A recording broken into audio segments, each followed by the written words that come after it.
여러분 안녕하십니까? 다니엘서 10분 강해 20번째 시간입니다. 다니엘서 2장 오늘 두 번째 강의로 인간의 지식과 능력의 한계라는 주제로 우리 함께 말씀을 살피겠습니다. 바벨론의 느부갓네살 왕은 그가 꾼 꿈이 기억나지 않아 번민합니다. 다니엘 2장 2절 3절 왕이 그 꿈을 자기에게 고하게 하려고 명하여 박수와 술객과 점장이와 갈대아 술사를 부르매 그들이 들어와서 왕의 앞에 선지라. 왕이 그들에게 이르되 내가 꿈을 꾸고 그 꿈을 알고자 하여 마음이 번민하도다. 이 꿈은 그가 깨어나 보니 신기루같이 사라지고 몹시 무섭고 대단히 인상 깊었다는 기억밖에는 남지 않았습니다. 그 꿈을 다시 떠올리기 위해 번민하고 애써 보았지만 생각날 듯 말 듯 하면서도 할 수가 없었습니다. 그런 경우 선조들 때부터 늘상 하던 대로 바벨론의 모든 박수와 술객과 점장이와 갈대아 술사들을 부르게 됩니다. 이 네 그룹 중 대표적인 사람들이 갈대아 술사들이고 후에 이 네 종류의 사람들을 죽이라고 명령할 때 일반적으로 그들 모두를 박사들이라고 호칭하고 있습니다.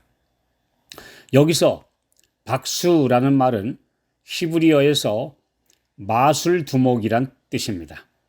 그러나 단순한 마술사가 아니라 다니엘과 세 친구도 이 그룹에 속한 것을 보면 학문에 능한 자들로서 그리고도 또 영계와 교통하는 자들이라는 의미입니다. 다니엘과 네 친구들도 하나님을 믿고 기도하는 신앙인이므로 영계와 교통하는 자들로 함께 분류된 학자들로 인정되었습니다. 이 박수라는 호칭은 그 시대의 언어학, 인문학, 점성술, 건축학, 수학, 심리학 등 과학적이고 논리적이며 수준 높은 바벨론 최고의 교육을 받은 자들을 일컫는 호칭이었습니다. 이 두 번째 그룹인 술객은 히브리어로 주문을 외워 악령을 쫓아내는 자라는 뜻입니다. 즉 초능력의 세계와 접해 있다는 사람들이었습니다. 이성적 학문의 세계와 신과 교통한다는 영매들이 섞여 있었던 고대 학자들의 모습임을 알 수 있습니다. 오늘날 예수님을 믿고 참 하나님을 섬긴다고 말하면서 교회들과 기도원 등에서 개최되는 각종 부흥회와 신유 집회 시에 성령이 아닌 다른 영과 교통하는 목회자나 부흥 강사들이 많은 것과 마찬가지입니다. 계시록 18장 2절에는 바벨론이 귀신의 처소와 각종 더러운 영에 모이는 곳과 각종 더럽고 가증한 새에 모이는 곳이 되었도다라고 천사가 선언하고 있습니다. 바벨론은 음녀, 곧 타락한 종교단체를 가리키고 있기 때문입니다.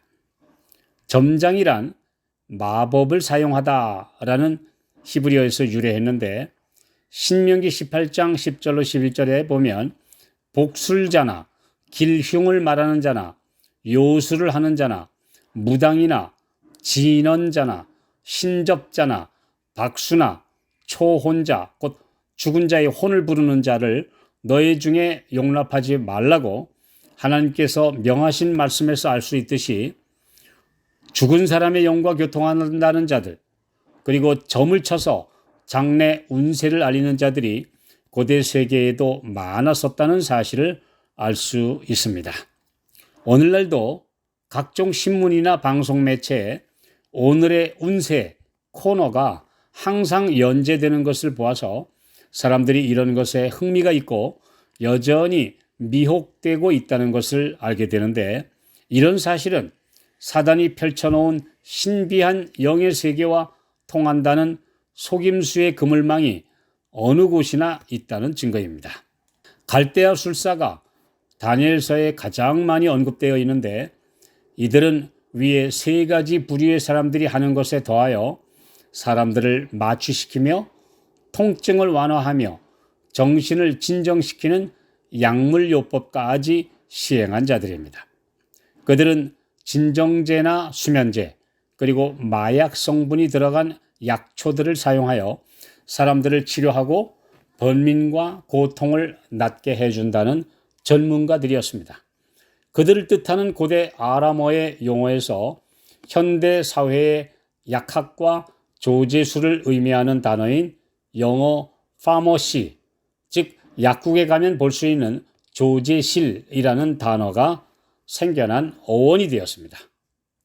각종 좋은 건강식품과 약품이 많지만 오늘날에도 약물의 의지에 고통을 면하려다 계속 사용함으로 습관성이 되고 심하면 중독에까지 이르는 경우가 많은데, 하물며 과학적으로 검증할 방법이 없었던 고대 세계에서 육체적, 정신적 질병을 앓고 있던 사람들이 이런 약물요법을 시행하는 자들에게 의존하다가 심신과 재산마저 다 탈탈 털리는 피폐해진 경우가 너무나 많았던 것입니다.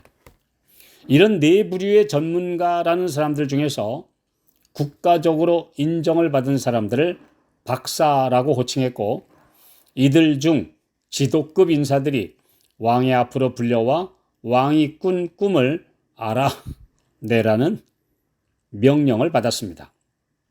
그런데 만약 왕이 꿈의 내용을 말했더라면 그들은 어떤 식으로든 그럴싸하게 해석을 했겠지만, 왕이 잊어버린 꿈을 알아내라는 말은 도저히 할 수 없는 인간의 한계 너머였습니다.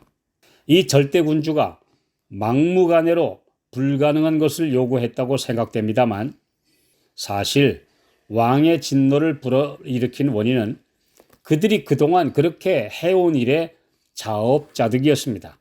그들은 사람의 마음속까지 알아낸다는 독심술의 전문가라 주장해왔고, 실제로 악령의 도움을 받아 과거의 비밀까지 알아맞혀 신통방통하다는 소리도 들어왔었습니다. 오늘날도 이른바 쪽집게 소리를 듣는 점장이들이 여러 곳에서 영업하고 있지 않습니까? 심지어 종교인들 중, 간혹 목사들 중에도 신통하다는 소리 듣는 이런 신접한 자들도 있습니다. 분명한 사실은 사탄은 과거사를 잘 알고 있기에 그의 능력으로 귀신같이 알아맞힐 수 있다는 것입니다. 데살로니가후서 2장 9절 10절. 악한 자의 임함은 사탄의 역사를 따라 모든 능력과 표적과 거짓 기적과 불의의 모든 속임으로 멸망하는 자들에게 임하리니, 이는 저희가 진리의 사랑을 받지 아니하여 구원함을 얻지 못함이니라. 그러나 하나님께서 직접 왕의 뇌 속에 주셨던 계시는 사탄이 결코 알아낼 수 없었습니다. 또한 앞일에 대한 예언은 오직 하나님만 하실 수 있는 고유 권한이기에 사람이나 마귀도 알아낼 수 없었습니다. 간혹 점장이나 예언자들이 장래일을 맞추는 것은 추측에 의한 것이거나 혹은 사탄이 자기 손아귀에 잡힌 포로들을 제 맘대로 하는 것일 경우에 한해서입니다. 하나님께 온 생애를 맡긴 사람들은 사탄의 능력 밖에 있기 때문에 어떤 인간이 초능력을 힘입어 예언하거나 저주하더라도 그대로 될지 모른다고 염려와 불안에 떨 필요가 없습니다. 시편 37편 5절. 너의 길을 여호와께 맡기라. 저를 의지하면 저가 이루시고. 이 약속이 우리에게 주어져 있습니다. 인간 지식과 능력의 한계가 드러날 때마다 우리는 창조주 하나님을 전적으로 신뢰해야 할 필요를 깨닫게 됩니다.